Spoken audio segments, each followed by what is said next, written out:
पण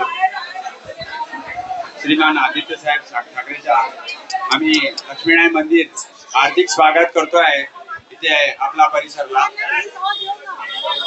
लक्ष्मीनारायण मंदिर आणि मेघवाल समाजतर्फे हार्दिक स्वागत आहे. साहेब आपला मंदिर वाचवण्यासाठी आपली मदत करायला आले आहे, तर आम्ही खूप खूप त्यांचा स्वागत करतोय. आणि आज आमचा हा मंदिर वाचवण्यासाठी जे आम्ही मोहीम चालू केली आहे त्याच्यात आदित्य साहेब आमच्या बरोबर. एकंदरच महाराष्ट्रामध्ये आपण पाहतोय हिंदू मंदिर असतील किंवा सगळेच धार्मिक स्थळांना धोका निर्माण होतो. मागच्याच वर्षी केंद्र सरकार त्यांचं बनल्या दादर येथे आपण पाहिलं असेल हनुमान मंदिराला धोका होता, रेल्वेने नोटीस दिली होती, ते आम्ही आंदोलन करून थांबवलं. त्याच्यानंतर जे मंदिर तीनदा मी वाचवलं होतं, देरासर, जैन देरासर, त्यांचं सरकार बनतानाच मागच्या महिन्यात पार्ल्यामध्ये यांनी पाडलं आणि मग खोटं नाट्य करायला भाजपनेच मोर्चा काढला. तो कोणासाठी होता, कोणाच्या विरोधात होता माहित. आज इथे मेघवाल समाजाचं असेल किंवा सगळ्यांचंच आमचं एक महत्वाचं मंदिर आहे, याला सामाजिक एक वारसा आहे. 1921 पासून हे मंदिर असलेलं एका बिल्डरच्या फायद्यासाठी मुंबई महानगरपालिकेकडून यांना नोटीस आली की माहित नाही, पण सतत धमकवलं जाते की उद्याकडे हे मंदिर तोडणार आहे. मी त्यांना हेच सांगितलेलं आहे की मंदिर तोडण्याचा प्रयत्न करा, मंदिराला धक्का लागला तर जो कोणी बिल्डर असेल त्याचं काम आम्ही थांबवणार आणि त्याला काम मुंबईत करू देणार नाही.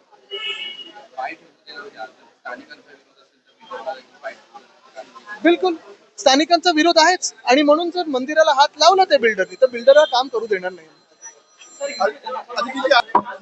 एक मिनिट मराठी करून घेऊ मग हिंदी.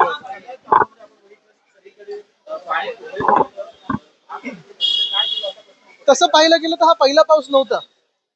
6-7 तारखेला एक पाऊस पडून गेला होता, काल एक वेगळी सर आली, आणि काल अंधेरी सबवे असेल किंवा अनेक ठिकाणी आपण पाहिलं सगळीकडे गोंधळ होता. मी रात्री पाहत होतो, साधारणपणे 11-11:30 वाजता देखील वेस्टर्न एक्सप्रेस हायवे पूर्णपणे चोकअप ब्लॉक होता.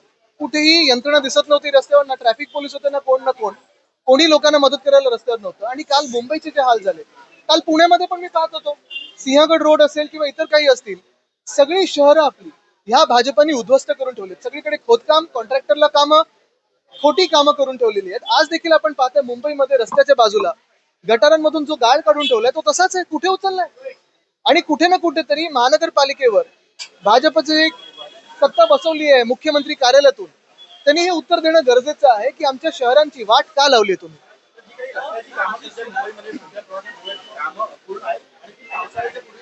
रस्त्याची कामं अपूर्ण, त्याच्यात मी तुम्हाला पहिल्यापासून सांगतोय घोटाळा आहे, कामं नाही आहेत, घोटाळा आहे. पैसे काढण्याचा हा सगळा मार्ग होता. 2 वर्ष आपण पाहतोय, 2 वर्षात 25% कामं झालीत रस्त्यांची, तेही आता आपण पाहतोय अर्धी तर अशीच उघडी पडलेली आहेत. मग नक्की काय चाललंय मुंबईमध्ये, कोणाचे कॉन्ट्रॅक्टर्स आहेत, कोणाचं सरकार आहे. भाजपनी आणि एशनशीनी जिथून पैसे काढण्याचा प्रयत्न केलाय कॉन्ट्रॅक्टर्सच्या माध्यमातून, तो भयानक आहे. तो रस्त्यांवर दिसत आहे. एका बाजूला कचरा कर, दुसऱ्या बाजूला देवनार अदानीचं आपण स्वच्छ करून देतोय. बीएसटीची भाडीवाढ झालेली आहे, आणि हे सगळं होत असताना मुंबईकरांचे हाल आहेत, इतर शहरांचे देखील तसेच हाल आहेत. 65 कोटींच्या या मिठी नदीच्या आशिषेला त्यांनी आज सकाळी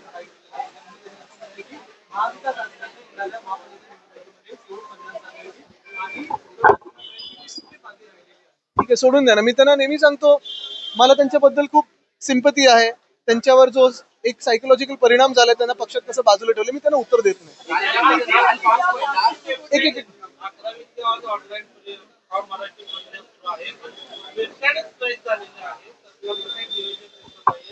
100 दिवस पूर्ण झाले सरकारला. बिलकुल. आता सांगा पुढे काय. हेच मला सांगा ना, सरकार कोणासाठी काम करतंय. हे जे 3 तिकडी सब बिगडी काम चाललंय यांचं, ह्याच्यात तुम्ही बघा एकामेकांविरुद्ध अजून पालकमंत्री पद, नाशिकचा पालकमंत्री कोण आणि ह्याचा मंत्री कोण, रायगडचा पालकमंत्री कोण, कुठचा बंगला कोणाला मिळेल, ह्याच्यावरच भांडण चालले आहेत. पण कुठे ना कुठेतरी जनहिताचं कोण बोलणार आहे की नाही सरकारमधून, हा प्रश्न आहे.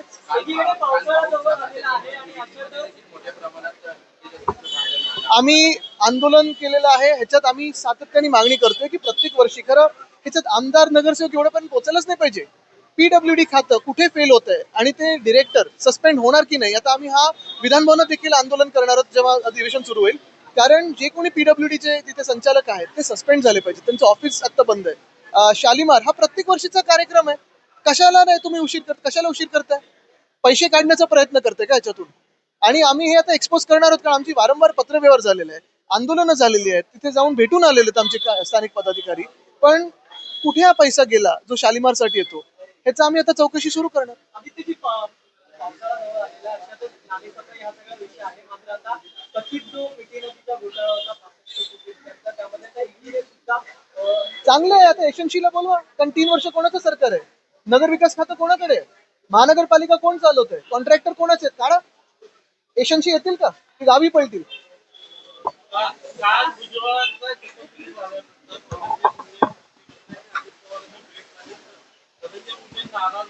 नाही, ते वॉशिंग मशीनचं ती वॉशिंग पावडर विक्रीला गेली.